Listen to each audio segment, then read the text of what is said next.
Alors bonjour, je suis Océane Rosemary, dite La Lesbienne Invisible, puisque j'ai écrit un spectacle qui s'appelle La Lesbienne Invisible, que je joue depuis 3 ans et demi maintenant, qui est donc un spectacle qui raconte le parcours de cette jeune lesbienne que personne ne croit quand elle dit qu'elle est lesbienne.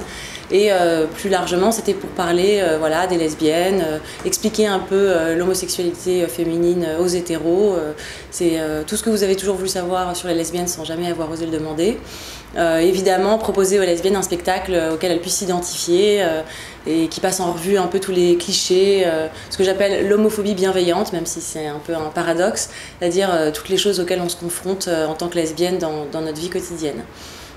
Aujourd'hui, j'en suis à plus de 500 dates. J'ai commencé à Paris dans un tout petit théâtre qui s'appelle Le Bout. J'ai fait toute l'année 2011 au gymnase. Et puis maintenant, voilà, je vais jouer à la Cigale à guichet fermé le 9 mars.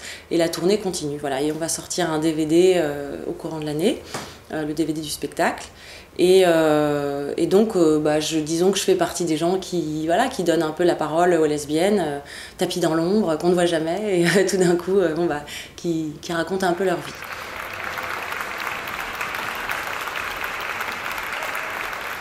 Alors je soutiens la candidature des Gay Games à Paris en 2018 parce que je trouve que voilà, le sport c'est un peu comme l'humour quelque part, bon, même si l'humour c'est un petit peu moins fatigant, mais c'est une façon assez efficace de lutter contre la discrimination.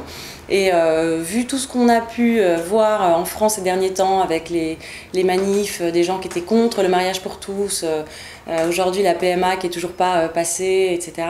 Je pense que c'est bien de mener le maximum d'actions qui luttent contre l'homophobie et qui donnent des messages positifs et qui donnent de la visibilité aux homosexuels dans tous les domaines, y compris le sport évidemment.